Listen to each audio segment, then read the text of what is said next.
Give us a break. Don't try what you're about to see at home.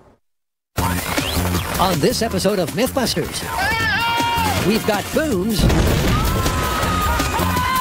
and balloons. Adam and Jamie find out if it's possible to do the impossible. Who's done this before? Nobody! And make a lead balloon fly. It's looking good. It's looking good. Then Carrie, Grant, and Tori tackle a tall tale of TNT and surfing. Can you ride a wave created with explosives? Who are the MythBusters? Yeehaw! Adam Savage. Time for science! And Jamie Heineman. Is that beautiful or what?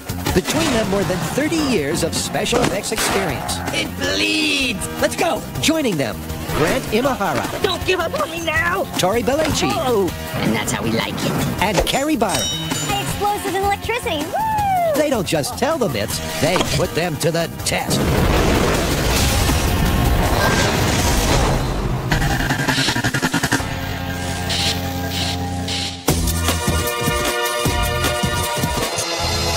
First up, it's Up, Up, and Away with Adam and Jamie. Ta-da!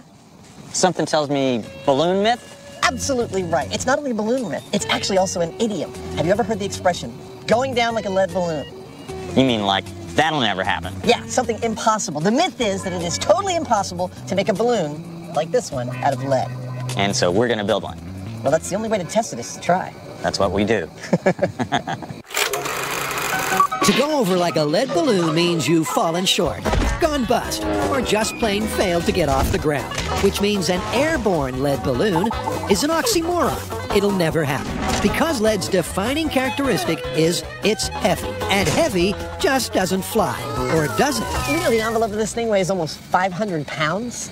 Yeah, and it's huge. Something tells me we're not gonna make a lead balloon quite that big. Well, I don't think the goal is to make a balloon that lifts us out of lead. Let's say it's just big enough to lift itself and maybe a little basket. I'll settle for that. So will I. So if Adam and Jamie, with all their build skills and engineering nous, can get a lead balloon to fly, it'll be myth busted. And that's a challenge they just can't resist. I think the biggest problem we're gonna have making a lead balloon is around the material itself, because, I mean, this balloon is made of fabric that's extremely light and very strong. We're gonna be building a balloon that's very heavy and very weak, so not so easy. After an uplifting perspective on the myth, it's back to Earth, and specifically M5 to get things rolling. Before they source the all-important lead, they decide to split up and see what they can learn with a stronger and lighter material, aluminum. My thoughts for doing a small-scale build in aluminum are that I want this thing to look balloon-like. I could just make a tube, I could make a lot of different simple shapes, but I really want it to be as round as possible. So I'm actually going to go for an icosahedron. That's a 20-sided regular solid, and each side is an equilateral triangle. So Adam is basing his design on one of the 5 platonic solids. The 5 what's-its? The platonic and Archimedean solids are polygons of regular shapes. Like a cube is one of the regular solids because it's 6 squares. Typically, while Adam approaches the problem with a little magic, math, and a silly hat, Jamie keeps things simple. I figure if the simplest possible way of building a balloon is just to put 2 sheets together and seal along the edges, why don't I put 2 sheets together the same way, but start by draping them across a hemisphere, a rigid male mold. With both designs complete, the guys are ready for the float-off. Jamie, do you mind if I go first? I'm going to fill my balloon first. Is that okay with you? Is that okay with you? I'd like to fill my balloon first if that's all right with you. Okay. Mickey Mouse's metal balloon is inflated with helium. And what do you know? Hey, that's almost balloon-like. Very nice. It's an approximately spherical shape. It's icosahedral. Icosahedral. Yes. The question now is, how will Jamie's super simple 2-piece compare? After a blast of fast forward, it's inflated, and they're elated. It's an actual foil balloon. So the guys have 2 different but successful designs. But they're made of aluminum foil, which is 6 times lighter and much stronger than lead. Fly!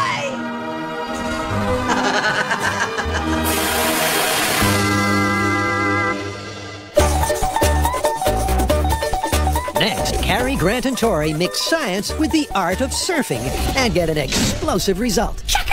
Right here. How much aloha do you have in that shaka? So much it's sick. What are you guys talking about? There's this viral video making its way around the internet where some renegade surfers are landlocked in a city, but they want to surf. Yeah, and then they find this canal. They throw in a bunch of dynamite, it explodes and creates a wave that one of the surfers rides. There's no way that could work. And even if it did, you'd probably be dead, right? Well, that's what we get to find out. High five. In this viral video, a team of surfing gorillas are desperate to catch a wave. Their solution? Well, they hold their very own TNT party. And surf's a boo. But were these guys really crazy enough to surf with dynamite, or is this just a cutting-edge commercial? Okay, so how are we going to test this? Well, I think first we need some sort of proof of concept, because I don't even know if explosives can set off a wave. I mean, in the movies sometimes you see a big splash, but not necessarily a wave. Well, that raises another issue, which is the depth. Does it need to be close to the surface or down further to create a wave? All right, well, why don't we test that by building a big water tank. We'll set off some explosions in it and see if we even create a wave. If we do, then we'll set the explosions at different depths and see if that has an effect on the size of the wave. Excellent. So Tori begins tackling this explosive fable by building a water tank in the backyard. All right, let's fill it up with water. High explosives can't be used in the parking lot, so Tori turns to an old MythBuster favorite. Cue dramatic music. The dry ice soda bottle bomb. Wow! And here's Tori with the Big Bang Theory. All right, this is how you make a dry ice bursty bottle. You take a 2-liter bottle of soda, empty it out, fill it up 3/4 of the way with water, dump in a bunch of dry ice, put the cap back on, and as the dry ice is gassing off, the CO2 gases are building up pressure inside the bottle, and eventually the bottle will rupture, giving you the dry ice burst bottle. Okay, so we know that this experiment isn't to scale, but what we're after is what happens to the energy of an explosion when it's in water.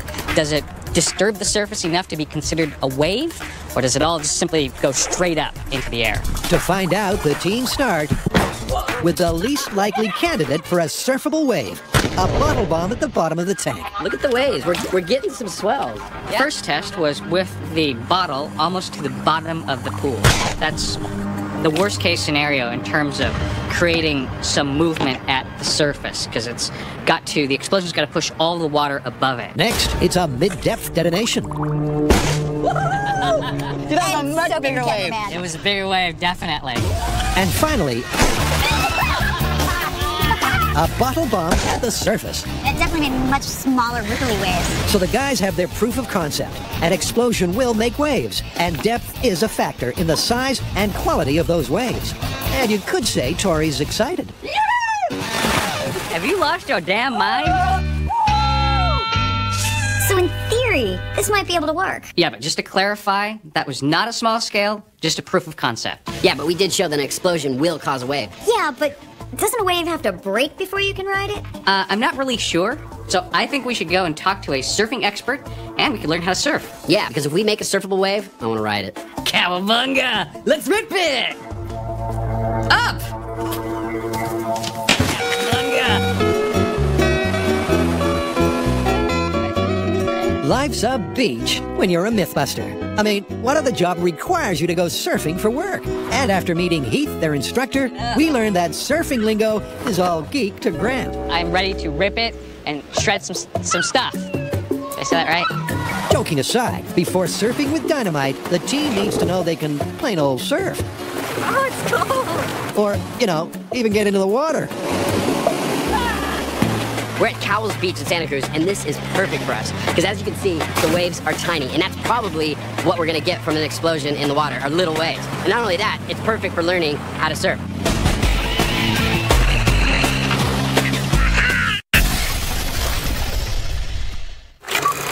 Hot air ballooning is the oldest successful flight technology. It dates back to 1763, when the French Montgolfier brothers took to the air. A rich history of refined recreational flying followed. Until heavy metal ballooning, MythBuster style. Adam and Jamie are tackling the myth that it's impossible to make a lead balloon fly. But they began by brainstorming with aluminum.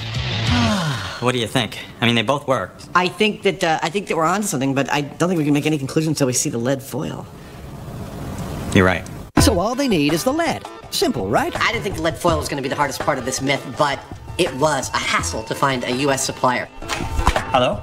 Sparken Sie English. Luckily, Jamie turned up a German maker of lead foils called Epstein. What this may look like is a box full of rolls of foil that weighs about 30 pounds. In fact, this is our lead balloon. Oh, look, it's beautiful. Beautiful, but very, very fragile. The problem is this. It just kind of falls apart. It's like, almost like wet toilet paper. There's not going to be any room for error. It has to be done just exactly so, or we're not going to fly. Now that we've got this foiled, rather than go right to the biggest balloon we can make with it, we're going to try making an interim balloon. This is a scale test, if you will. The guys go for a super simplistic 2-sheet lead balloon. And one of the first things they learn is the static from the tape is a problem. But Adam's Tash trick solves that. A little static off, you'll see it drags a little less. Wow, very nice. Isn't that cool? There's women out there who are going, oh, I wish I was that piece of tape right now. You think? I'm sure of it. Raise your hand. Yeah, you. Give me a break. The producers of MythBusters are not responsible for any marital issues resulting from raised arms. All right, go for it. It's going up. Who's done this before? Nobody! So far, this virgin voyage has been plain sailing. Dude, it's a lead balloon. A degree of care during construction. Ah, I found a tear. And a few running repairs to seal any small tears, and Adam thinks they have this myth sewn up. This is my idea of a perfect scale test. Several things are clear to me looking at this. One is we're going to have to go bigger in order to get real buoyancy. And we're going to go as big as we can. Two is, while the material's not as delicate as I had feared, it's still really, really delicate. I mean, tears are forming with just the least provocation, so we're going to have to be very, very careful. You're going to ruin it, aren't you? The third thing is I think we're only going to get one chance to get this right. Like, if big tears start to appear because of the weight of the material, it's going to be nearly impossible to repair them on the fly. So we're just going to have to figure out a way to build this and fill it in a way that it involves the least amount of stress on the material. 3 great points, but surely the main point is it's not yet airborne. And as Jamie explains, that's because it's not big enough yet. This balloon has too much lead and not enough helium. So we need to go larger because the larger the balloon becomes, the greater the ratio of helium to lead. It's sort of a funny thing with physics and geometry, but that's the way it works. Yep, the larger the solid, the greater the volume. That's the helium compared to the surface area, which is the lead foil. So the bigger the balloon, the more buoyancy it's got, and the greater the chance it'll be able to overcome its own weight. This crazy commercial has got Cary, Grant, and Tori thinking, is it real? Could you really create a surfable wave with dynamite? And if so, would any of the team be able to ride it? A trip to Santa Cruz later, and it's looking good on the surfing front. But what about the safety aspect? If you remember, an underwater pressure wave is fatal to fish. I killed it! But what about MythBusters on a surfboard? To find out, Cary has brought in underwater explosive expert Van Romero. What are the dangers of being in the water when there's an explosion? Well, when you detonate something underwater, it's much more dangerous than in the air. You're the same density as water. So the energy in the shockwave will easily be transferred from the water into your body. As the shockwave continues to go through your body, it reaches the surface of your lungs. In the inside of your lungs, the density is very low. And when that happens, waves start bouncing all over the place, and if your lung is subject to that, it'll start to bleed. So you won't die immediately, but you'll bleed to death in about 24 hours. Yep, the insurance doesn't cover that, which means they'll need a surfer substitute. Okay, giant explosion, lethal shockwave. I think this is a job for Buster. Buster can't even stand up on his own. How's he going to surf? You know, I don't even think he needs to stand. I tried the Cobra position coming in on a few waves, and that worked great. Yeah, but he still needs to paddle. I got it! Robot! Yes! I knew it! Yes, mechanical paddling robot, remote control. So you're gonna make a robot? Get it, row? A problem to solve Ready to hang 10? and a robot to build. It's a little slice of grand heaven. Now, one of the most essential things about being able to catch a wave is to get up speed by paddling. And this, if you don't have enough speed, the wave's just going to cross by you. So, I'm going to make some steel arms, which are going to be Buster's arms, and those will be hooked to a motor. And as the wave is coming up, I'll start the motor spinning.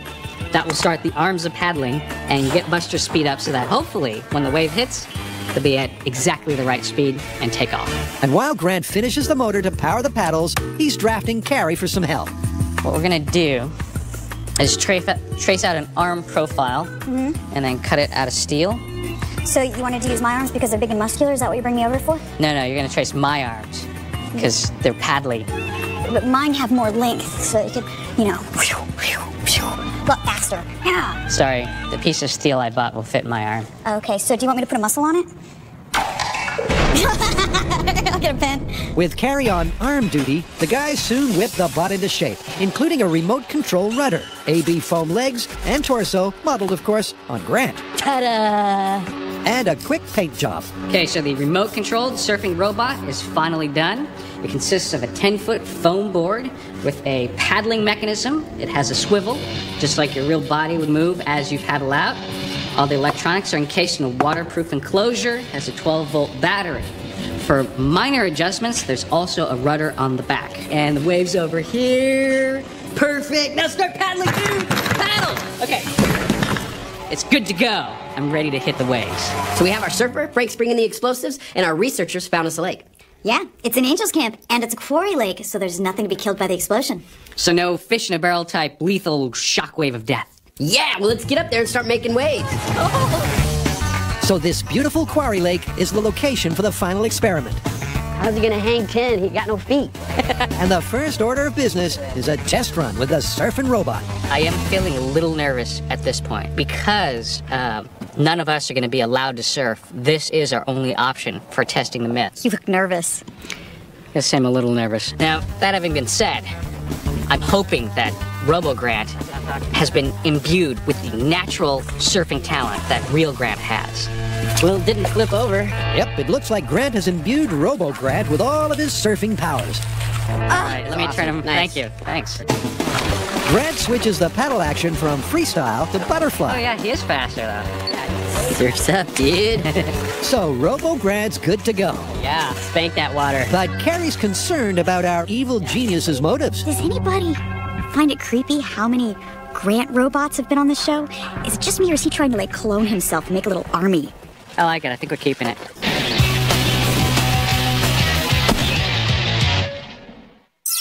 The crucial thing about an adage is the kernel of truth it's based on has become accepted over time. But MythBusters don't accept the truth, they test it. And to test the truth of the adage to go down like a lead balloon, they're building one. Who's done this before? Nobody! I don't know. What do you think the plan should be for going full scale? I'm not really in love with that burrito shape. I mean, it kind of started to work, but it doesn't look like a balloon, and I think it won't handle the stresses once we get much larger. You're right. And both of these require so much manipulation of the foil. I mean, the one thing we learned from the lead foil is it's way too delicate to make a shape like this. Yeah, we need to figure out a way of just building it in place and not touching it, just inflating it from there. I've got an idea that may work. It involves laying the material out piece by piece and taping it as it goes down so we only move it once. And then hopefully, when we inflate it, it would unfold. It would be just one of the simplest platonic solids. So it'll open like a flower. Exactly. Let me try and work that out. And so our Swami of origami goes to work. The biggest problem that the lead is giving us is that it's delicate, and we can't go lifting up huge sheets of it to tape these complicated seams. We have to build our three-dimensional shape flat and then inflate it. Use the spread distributed load of the helium to bring this thing out into 3 dimensions. We can't move the lead around too much, so I'm going to try and design a way to make a cube so that we lay it out panel by panel flat, and then we can inflate it. It works. All right. There it is. That's the deal. With the design and construction map worked out, Adam crunches the all-important numbers. Roughly 11 kilograms. He's planning to use 640 square feet of lead, which weighs 11 kilos, or 24 pounds. But will the helium inside that cube have enough lift? In its cubular form, this thing's going to have 30 kilograms, roughly 70 pounds of lift. That's far more than the lead that makes it up is going to weigh. In fact, we'll have so much buoyancy out of this that in order to get it fully inflated, I think we're going to have to add some air. We're going to have to thin out our helium. That's great. We're way in the green on this. So it's full scale ahead. But the idiosyncrasies of the material mean Jamie's having to go to extraordinary lengths. This lead balloon is going to be so big that we've got to make special rigs just to get over top of these panels while we're assembling them. We can't obviously just crawl all over it because the lead is so delicate we'll puncture it in that process. Therefore, I'm making a big swinging boom arm that we can put on a forklift to put one of us out on the boom. We'll be on a sort of a car that will have a basket that we'll be in so our arms can hang down right over top of what we're working on. Dude, this is elegant and simple. what we would always want on MythBusters. Gonna make a lead balloon! Adam and Jamie have arrived at the Alameda Naval Base. We've chosen this because we got plenty of room to fly, we got no wind, we got a nice flat surface to build on. And today we're making our lead balloon. Or at least that's the plan, because the myth states that it's impossible. A challenge Adam and Jamie seem to be taking personally. This whole build depends on how carefully we do this. Success or failure depends on all the little details, like a smooth floor. Why is that piece of tape there? If we have dirt on this floor and we've gone through and we've swept it like several times, we're scraping any little bits of tape or anything we can get off of it. It has to be pristine. We're going to lay down paper. We're going to be wearing booties when we're working around this. This is going to be like a medical procedure. Okay, everybody, this is no walk zone. With military-like precision, Jamie directs preparation of the assembly area, ready for Adam's origami design. Yeah, there you go. That's it. It's basically going to be a 10-foot by 10-foot by 10-foot cube of lead. So, 10 foot. Our construction plan is pretty simple. Jamie will be assembling squares while I'm assembling a regular balloon. And here's the plan I worked out in the shop. It's 12 steps, 12 pieces of lead. Each square gets assembled over on the assembly square and then put together on the home square. With rubber gloves to protect against what is, after all, a poisonous material, the guys begin building the ambitious 12-step plan. Adam is putting the actual cube together on the home square, while Jamie production lines the larger pieces from the 15-inch rolls. I've got the first side completed, and oddly enough, it's the bottom. It's about 100 square feet of lead. It used up 2 rolls. Jamie's working on the second sheet, which actually will get cut into triangles to start our actual origami assembly process. The first square is coming off the assembly line, and according to Adam's grand origami plan, it gets cut into equilateral triangles. Okay, the first one's coming off. Before being moved into position on the home square. It's pretty darn good. The ingeniously named Step 2 is complete, when Piece 2 is taped into position. Cue the cable car. What we have here is the largest clear tape dispenser in the world. Simply insert an Atom to tape in all those awkward, hard-to-reach places. I've never built anything like this before. The final result's going to be about 7 or 8 layers thick in some places. That's as thick as one of your hairs. That's how thin the material we're working with is. So the difference over here in the home square from step 1 to step 12, nothing. You're not going to see a darn thing. Just at one point, we're going to start inflating. It's going to work like a popcorn popper, hopefully.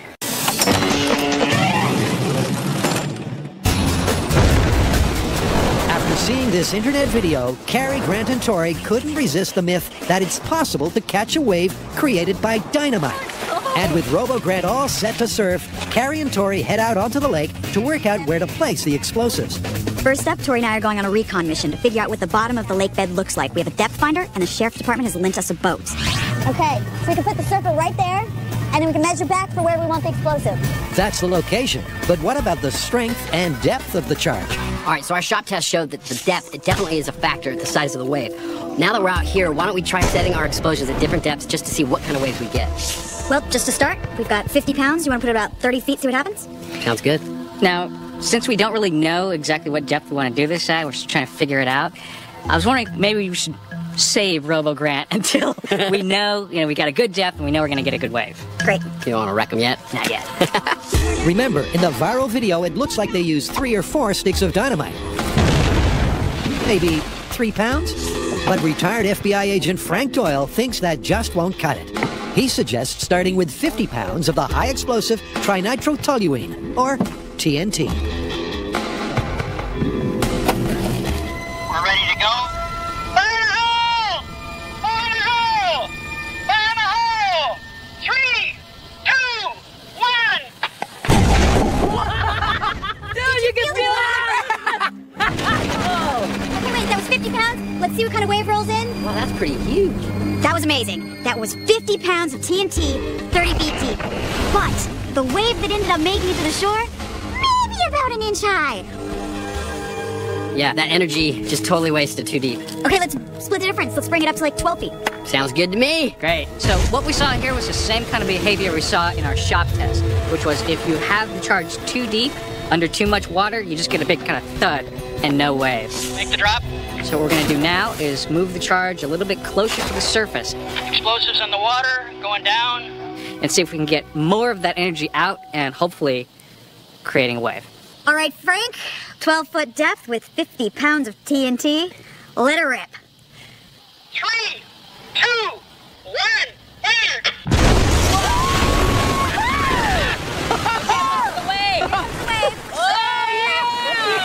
I like it. Surf's Look, up, dude. Still coming. That's about what, 6 inches, maybe a foot? Yeah, the peak of the leading wave looks to be a foot high, a huge improvement on the 30-foot test, which means the team are happy with the depth of the charge, 12 feet. It's breaking. It's breaking. Yeah. Little waves. Next, they want to supersize those waves. For that, they're going for broke and using their entire supply. You want to get on the corner with this. We're talking about a body bag filled with TNT. That's 200 pounds. This should be a really big explosion. Let us know if you're going to fade back there, Hans. Okay, let's put things into perspective. This little explosion was a mere half pound of TNT. Look at the door. Wow. So if 200 pounds of TNT doesn't whip up a wave, this myth is truly busted. Waiting in the wings for his big debut is Robo Grant. But before the big blast, the real Grant takes time out for a quick pep talk. Okay, buddy. Needless to say, this entire experiment rests on you. This is your time to shine. You got a long history of robotic friends to live up to. RoboCat, the Mad Batter, the sword-swinging robot.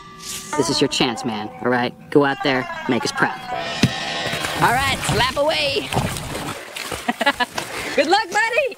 Robo Grant paddles out to a predetermined distance from ground zero, while Frank coordinates the drop before everyone retreats to a safe distance. This is the big one, you guys. We're commencing the firing sequence. Fire in the hole! Yeah! There we go. Got it. I'm good. Straighten him out. Here we go. He's going. Yeah, dude. He's going. He's going. Perfect. I have speed. 3, Here we go. 2, 1. Next, Adam and Jamie are testing the accepted truth in the idiom to go down like a lead balloon. And if they manage to fly this huge heavy metal inflatable, it's myth busted. I define flight as balloon off the ground. As soon as the balloon is buoyant enough to support its own weight on top of the helium that's inside of it, then I say that we've got flight. Everything after that is just gravy. The final step in Adam's design, the 12th, is in sight. Back to the map. The pressure is on for Adam to get these final pieces right, but he won't know until they inflate it if his origami cube has been taped together correctly. So this is the moment of truth. This is one of the many moments of truth, but we're just about to put the top piece, number 12, on the structure here, and then tape it all the way around. After that, there's some rigmarole, but pretty much we're ready to fill. This might just work. Oh, no, it's not going to work. They're close, but getting that final piece onto home square is proving a challenge. Hold on, I'm not there. With everyone's patience as thin as the foil, tempers and frustrations are only just kept in check. Slow down. Everybody's slow. Okay, stop. But they finally get there, and with piece number 12 taped into position, Adam bounces back. I'm now feeling so optimistic that we're going to get buoyancy that I'm going to shoot even higher. And I want this thing looking like a real inflatable balloon, like with a basket and with passengers.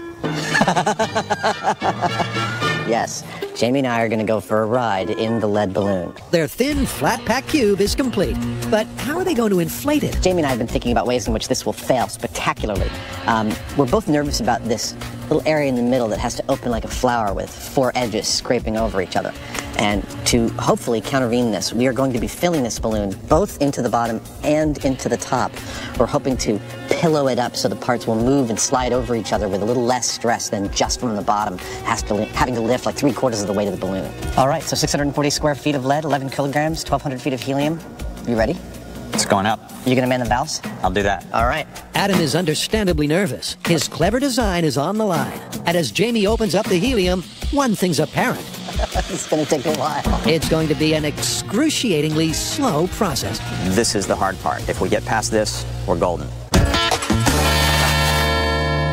This is the big one, you guys. Carrie, Grant, and Tori are just about to put the myth of surfing with dynamite to the ultimate test. Commencing the firing sequence. A few feet below the surface of this quarry lake is 200 pounds of TNT.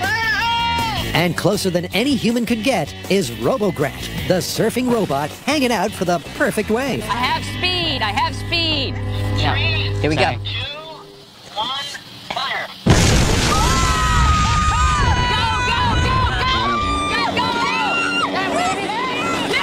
It was a huge explosion, but is the wave actually surfable?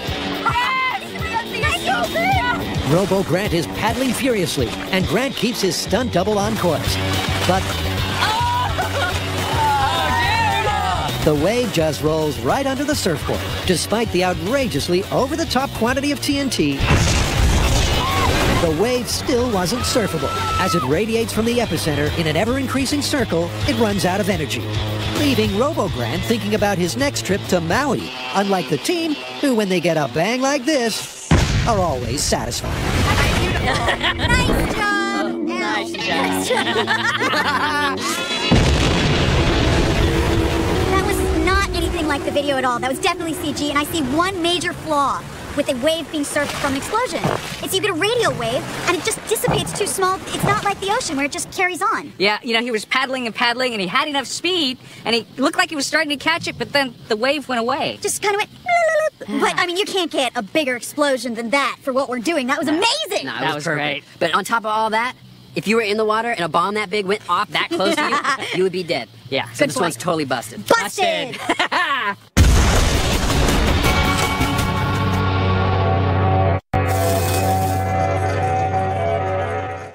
Adam and Jamie's mythical lead balloon is in fact complete. The guys are in the process of inflating their inflatable, but it's not as simple as it sounds, and it's taking a while. Well, we've encountered our first slight difficulty, which is that the helium doesn't fill this thing in any kind of even fashion. So as you can see, it's heavily weighted towards one side, and I don't want to put too much stress on one part of this balloon.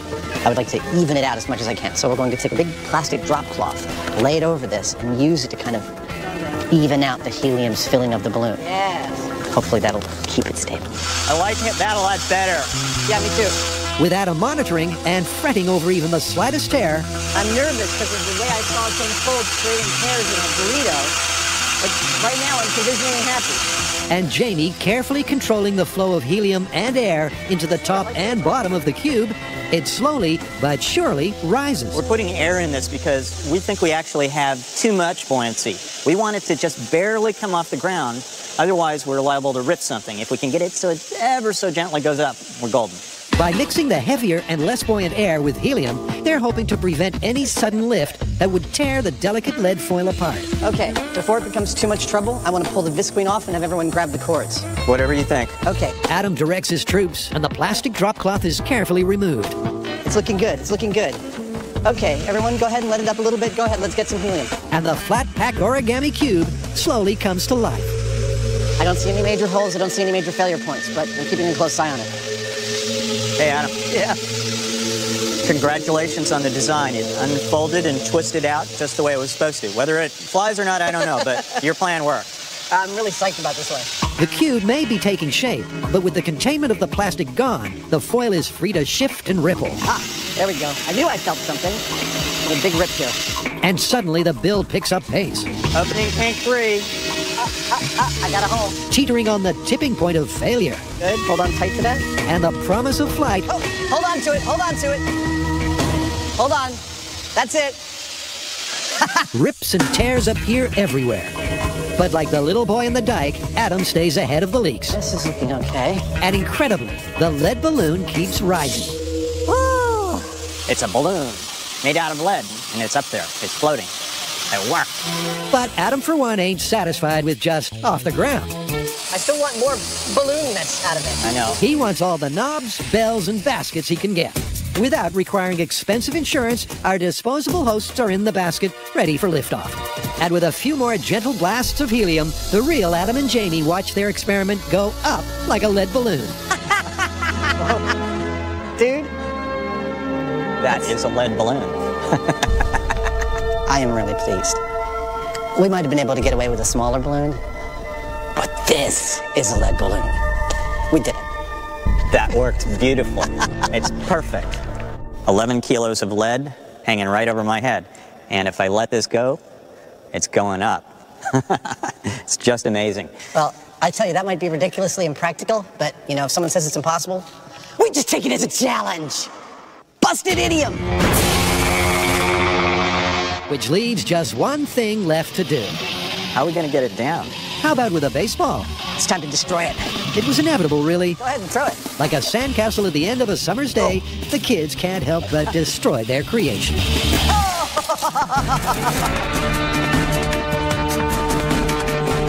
There it is.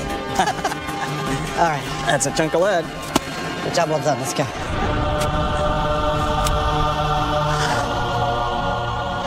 So do you think we could actually make a Led Zeppelin?